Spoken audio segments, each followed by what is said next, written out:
حضرت داتا گنج بخش رحمۃ اللہ علیہ کی کنیت ابوالحسن، نام علی اور لقب داتا گنج بخش ہے۔ ماہر انصاب پیر دستگیر رحمۃ اللہ علیہ نے آپ رحمۃ اللہ علیہ کا شجرہ نسب اس طرح سے بیان فرمایا: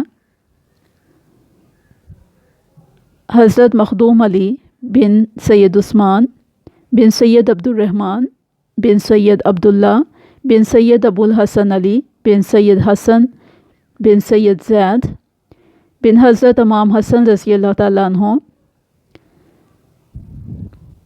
بن حضرت امام علی رضی اللہ تعالیٰ عنہ۔ سیدنا داتا گنج بخش رحمۃ اللہ علیہ کی والدہ کا تعلق حسنی سادات گھرانے سے تھا، اس لیے وہ ایک نیک سیرت خاتون تھیں۔ آپ رحمۃ اللہ علیہ کے والد جید عالم دین تھے۔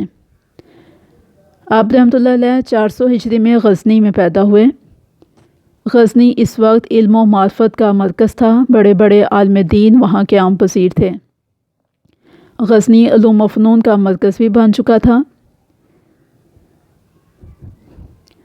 آپ رحمۃ اللہ علیہ کی والدہ نے آپ کی تربیت نہایت اچھے طریقے سے کی۔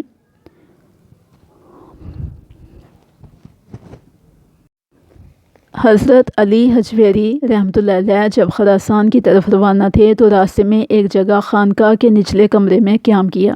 ان کا سامان ایک عصا اور کوزے پر مشتمل تھا۔ خانقاہ کے اوپر والے حصے میں کچھ افراد بیٹھے ہوئے تھے۔ اس حصے سے مختلف کھانوں کی خوشبو آ رہی تھی، مگر اس خانقاہ کے نچلے کمرے میں ٹھہرے ہوئے مسافر کے لیے انہوں نے صرف ایک سوکھی روٹی دی۔ جب یہ لوگ کھانے سے فارغ ہوئے تو انہوں نے خربوزے کھانے شروع کر دیے۔ اس وقت بھی انہوں نے یہ گوارا نہ کیا کہ اللہ تعالیٰ کی عطا کردہ نعمت میں سے اس مسافر کو بھی دیں، اور یہ مسافر حضرت علی حجویری رحمۃ اللہ علیہ تھے۔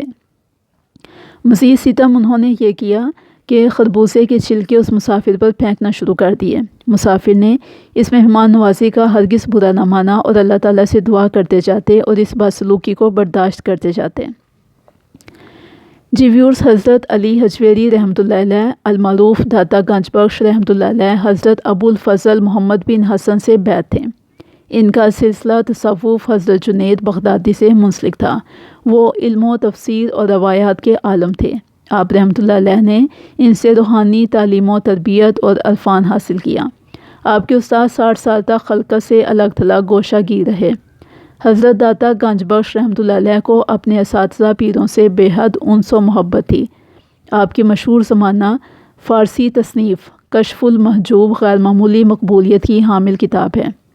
حضرت خواجہ نظام الدین رحمۃ اللہ علیہ نے اس کتاب پر تبصرہ کرتے ہوئے فرمایا: اگر کسی کا پیر نہ ہو تو جب اس کتاب کا مطالعہ کرے گا تو یہ کتاب اس کے پیر کا کام دے گی۔ مولانا جامی اور دارالشکوہ نے اس کتاب کی افادیت اور اہمیت اپنے مخصوص الفاظ میں بیان کی ہے۔ آپ نے اس کتاب میں تصوف اور کشف کے موتی بکھیرے، علم و عرفان کی باتوں سے بھرپور اور لطائف و حقائق یکجا کیے گئے ہیں۔ پروفیسر نکلسن نے اس کتاب کا انگریزی ترجمہ کیا۔ اس کتاب کے دباچے میں حقیقی اسلامی تصوف پر روشنی ڈالی گئی ہے۔ آپ نے اپنی کتاب کشف المحجوب میں اپنے اساتذہ کا تذکرہ تعریفی الفاظ میں کیا اور فرمایا کہ تصوف کی تعلیم حاصل کرنے میں میرے پیر و مرشد اور اساتذہ کا کافی ہاتھ ہے۔ آپ نے ابتدائی زندگی میں تصوف کی تعلیم حضرت ابو جعفر بن مصباح سید لانی، حضرت ابو العباس بن محمد شقانی اور حضرت شیخ ابو القاسم بن علی بن عبداللہ گرگانی سے حاصل کی۔ آپ نے یہ کتاب ابو سعید حجویری کی فرمائش پر لکھی۔ ان کی قبر مبارک حضرت داتا گنج بخش رحمۃ اللہ علیہ کی قبر مبارک کے پہلو میں واقع ہے۔ دوسری جانب شیخ احمد سرخسی کی قبر مبارک ہے۔ آپ کا لقب داتا صاحب اس وقت سے موسوم ہوا جب حضرت معین الدین اجمیری رحمۃ اللہ علیہ نے آپ کے مزار مبارک پر چلہ کھینچا۔ اس کے بعد یہ شعر پڑھا: گنج بخش فیض عالم مظہر نور خدا، ناقصاں را پیر کامل کاملہ را رہنما۔ آپ نے دنیاوی دولت اور حشمت کی چندہ پرواہ نہ کی، یعنی بالکل پرواہ نہ کی۔ روحانیت اور تصوف میں بے مثال تھے۔ آپ اپنے مریدوں کو دنیا کی بے ثباتی سے آگاہ کرتے رہے اور خالق حقیقی سے لو لگانے کی تعلیم دیتے رہے۔ آپ نے فرمایا کہ لوگ مجھے گنج بخش کہتے ہیں، حالانکہ میں نادار اور غریب ہوں۔ آپ کے مزار مبارک پر انوار اور تجلیات کی بارش ہوتی ہے۔ آپ کا مزار مرجع خاص و عام اسی لیے ہے کہ آپ دنیاوی خزانوں سے بے نیاز، اخروی حقائق و رموز سے بخوبی واقف تھے اور اپنی حیات میں لوگوں کی دلجوئی کرتے رہے اور کسی کی دل آزاری نہ کی۔ علامہ اقبال رحمۃ اللہ علیہ کو حضرت داتا گنج بخش رحمۃ اللہ علیہ سے بے حد عقیدت تھی۔ انہوں نے اپنے اشعار میں داتا صاحب کو خراج عقیدت پیش کیا اور مثنوی اسرار و رموز میں بھی آپ کا ایک واقعہ نظم کیا ہے۔ اس واقعے میں حضرت داتا گنج بخش رحمۃ اللہ علیہ نے خودی کی تعلیم دی۔ قوی سے قوی دشمنوں کو شکست دینے کے لیے خودی کا وجود ضروری ہے کہ خودی سے انسان کے اندر اعلیٰ ترین تصوف اور اسرار و رموز پیدا ہوتا ہے۔ خودی کی وجہ سے حضرت یوسف علیہ السلام مرتبہ شہنشاہیت تک پہنچے۔ خودی سے عاقبت اندیشی پیدا ہوتی ہے۔ صوفیہ کرام نے خودی کے ذریعے اپنے تصوف کو جلا بخشی۔ خودی صوفیہ حق کی زینت ہے۔ خودی کی وجہ سے دشمنوں سے بے نیاز ہو کر انسان اپنی خوابیدہ صلاحیتوں کو اجاگر کر سکتا ہے۔ خودی سے انسان اور خدا کا رشتہ مستحکم ہوتا ہے، یعنی مضبوط ہوتا ہے، اور انسان کے اندر حقیقی روحانی اقدار پیدا ہوتی ہیں۔ باطنی اصلاح اور تطہیر سے حقیقی تصوف پیدا ہوتا ہے۔ حضرت داتا گنج بخش رحمۃ اللہ علیہ کے پیر و مرشد نے نصیحت فرمائی، دنیا میں اچھے اور برے تمام قسم کے لوگ پائے جاتے ہیں۔ برے لوگوں کی بری باتوں سے رنجیدہ نہیں ہونا چاہیے۔ اس پر عمل پیرا ہونے سے تمام دنیاوی رنج و غم سے نجات ملتی ہے۔ صوفی لوگوں کے قول و فعل میں مکمل ہم آہنگی اور مطابقت ہوتی ہے۔ وہ لوگ دنیاوی علائشوں سے مامون و محظوظ رہنے کی ہر ممکن کوشش کرتے ہیں، غیر شرعی کاموں سے پرہیز کرتے ہیں، تقوی اور خوف خدا سامنے رکھ کر دنیاوی امور سر انجام دیتے ہیں۔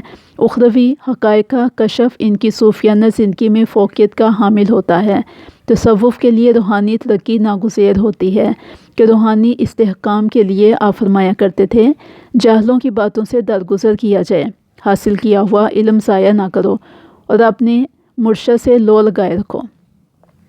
حضرت میرا حسین شاہ زنجانی رحمۃ اللہ علیہ اور حضرت علی حجویری بن عثمان رحمۃ اللہ علیہ کے ایک ہی پیر تھے۔ آپ کے پیر نے آپ کو لاہور میں قیام کا حکم دیا۔ آپ نے فرمایا کہ وہاں شیخ زنجانی رحمۃ اللہ علیہ موجود ہیں۔ ان کے پیر نے پھر کہا کہ تم لاہور جاؤ۔ پیر کے تعمیل ارشاد میں آپ لاہور تشریف لے گئے۔ اس وقت رات تھی۔ جب صبح ہوئی تو شیخ حسین زنجانی رحمۃ اللہ علیہ کا جنازہ باہر لایا گیا۔ لاہور میں حضرت داتا گنج بخش رحمۃ اللہ علیہ نے اس جگہ قیام کیا جہاں آپ کی زیارت گاہ خاص و عام ہے۔ یہاں آ کر انہوں نے دریائے راوی کے کنارے ایک اونچے ٹیلے کا انتخاب کیا۔ اس وقت دریائے راوی قیام گاہ کے قریب سے گزرتا تھا۔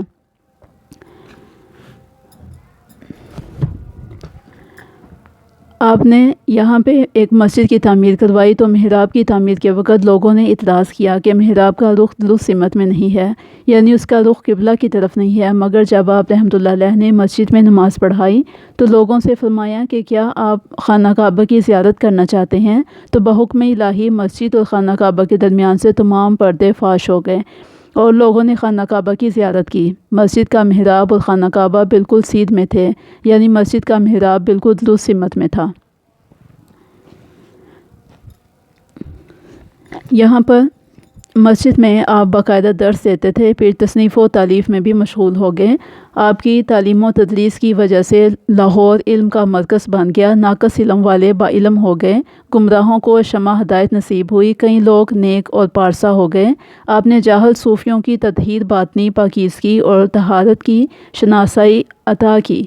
تصوف کو جہالت سے نکال کر علم و عمل اور عرفان کی روشنی سے مزین کیا۔ آپ کی تعلیمات سے حقیقی اسلامی تصوف کی نمایاں تصویر ملتی ہے۔ یہی تصویر انسان اور خالق کے درمیان حقیقی رشتے کو مستحکم کرتی ہے۔ آپ نے 465 ہجری میں وفات پائی۔ شیخ ہندی نے نماز جنازہ پڑھائی۔ آپ رحمۃ اللہ علیہ کا عرس مبارک 17 سے 19 صفر تک 3 دن کے لیے ہوتا ہے۔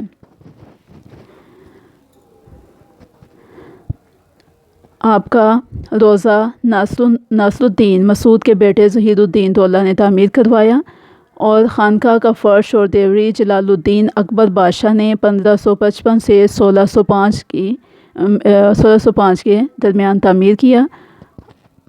آپ رحمۃ اللہ علیہ کی وجہ سے لاہور کو داتا کی نگری کہتے ہیں، اور آپ رحمۃ اللہ علیہ کی آمد سے لاہور علم و معرفت اور دین اسلام کا مرکز بن گیا۔